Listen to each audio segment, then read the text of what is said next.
이게 같이 들여지면 좀 문제가 있을 수 있겠네요. 네, 안녕하세요. 보아스비누과 약수본원 대표원장 오재국입니다. 오늘은 우리 아이들의 언어 또는 언어 발달, 또 언어 발달 장애에 대해서 좀 얘기를 나눠보려고 합니다. 보아스 이비인후과의 언어와 관련된 전문가 두 분을 모셨습니다. 청각장애 언어 치료의 전문가이신 박현영 선생님 먼저. 안녕하십니까. 아동 및 성인의 언어 평가와 치료를 담당하고 있는 박현영이라고 합니다. 안녕하세요. 저도 언어 치료를 담당하고 있는 전예솔입니다.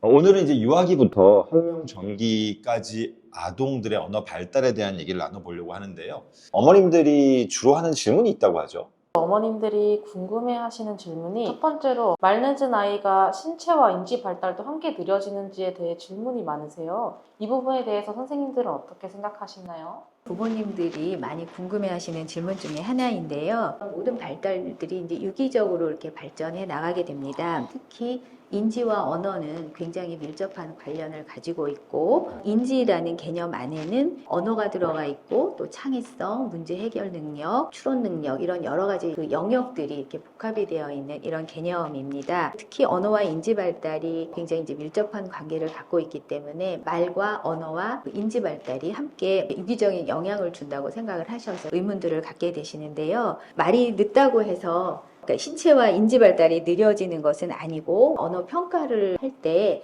일반적으로 보면 신체 발달은 아무 문제가 없지만 언어나 인지 발달이 느려지는 아이들이 있고, 반면에 신체 발달이 굉장히 느리면서 언어 발달에도 문제를 가져오는 이런 아동들이 있습니다. 그래서 아이들마다 그 발달의 속도가 다르고, 또 한 아이 안에서도 각 영역마다 발달의 속도가 다르기 때문에 일어나는 영역이기 때문에 전문가들의 어떤 조기 개입이 굉장히 중요하다는 이런 결론들을 저희가 가지게 됩니다. 인지 발달에 대한 평가 같은 것도 있나요? 웩슬러 같은 지능검사 이런 평가도 있고, 어릴 때는 인지하고 언어하고 같이 발달하는 경우들이 있기 때문에 다른 언어 검사를 통해서 인지를 살짝 엿볼 수도 있기는 합니다. 언어 평가를 했을 때 수용 언어와 표현 언어를 구분해서 평가하잖아요. 표현 언어는 비록 느리더라도 수용 언어가 어떠냐를 보고, 수용 언어가 제 나이에 따른 발달을 하면 어머님들한테는 좀 걱정을 하지 말라 말을 하는 편이고, 표현 언어가 같이 느린 경우에는 제 마음속에도 약간의 걱정을 하면서 진료를 하는 편이긴 합니다.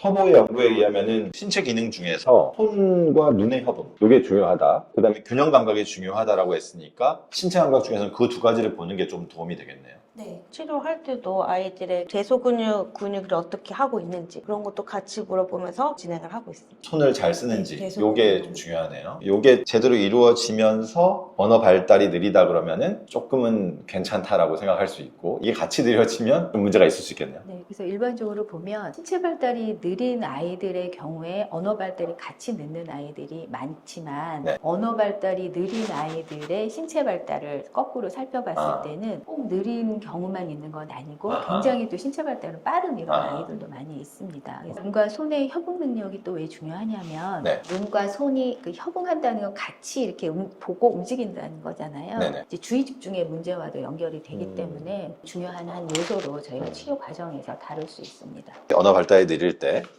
손을 잘 쓰는지를 보는 것도 하나의 팁이다. 두 번째 질문입니다. 또래에 비해 아이가 말이 늦다고 생각하는데 그럴 땐 바로 검사를 받는 게 좋을까요? 라고 질문 주셨습니다.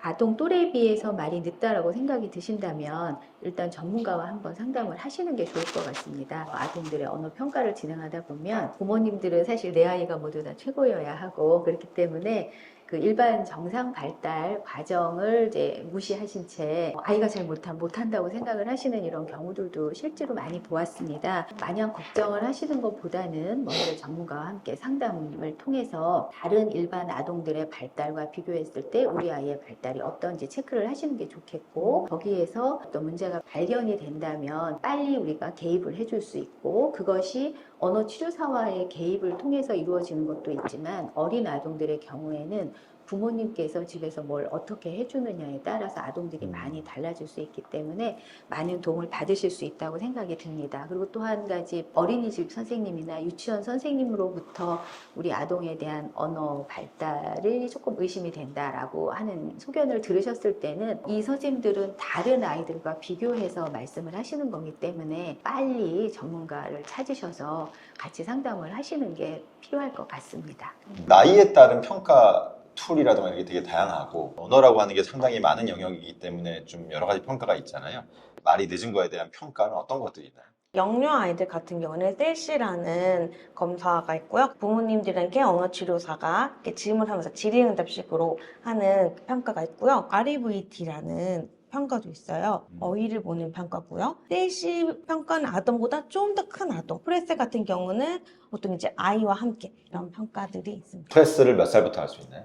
3개월. 그러면 이제 19개월 이전은 이제 셀시라고 하는 설문을 통해서 하게 되고 아이들이 직접 검사에 참여하는 거는 19개월이나 만 2세 정도. 네. 네. 아이의 발달 상황에 따라서 약간 조정이 될 수는 있습니다. 만약에 늦다라고 판단을 할 때 전문가들에 의한 평가를 먼저 해보는 게 일단 제일 중요하다. 어머님들이 좀 적극적으로 언어 치료를 임하는 경우도 있는 것 같은데 뭐 그런 경우가 있나요? 어떠세요? 그런 아동들을 만났을 때 네.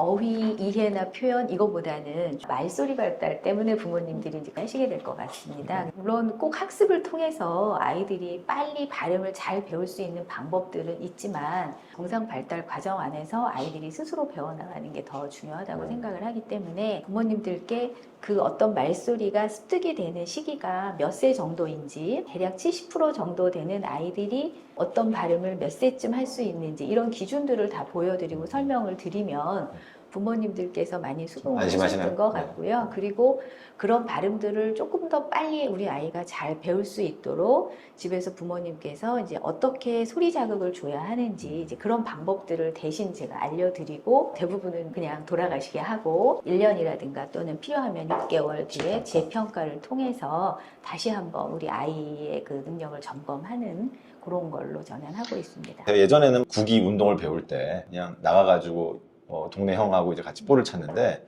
지금은 땡땡땡 축구교실에 가서 축구를 배우는 시대가 돼버려서 언어 발달이나 이런 것들도 어머님들이 조금 더 적극적으로 아이들에게 부모님이 직접 하시기보다는 좀 학원을 다니고 싶어하는 느낌이 많아서 또 병원에도 그런 환자들이 또 많이 찾아오시는 것 같긴 합니다. 무엇이 정상이고 그다음에 언제 적극적으로 필요한지는 당연히 알려드려야 하는 게 저희의 임무고 부모님이 어떤 판단을 하시게 도와드리면 될 것 같습니다. 지금까지 그 아이들의 언어 발달과 다른 발달의 관계에 대해서 알아봤습니다. 구독, 좋아요 부탁드립니다.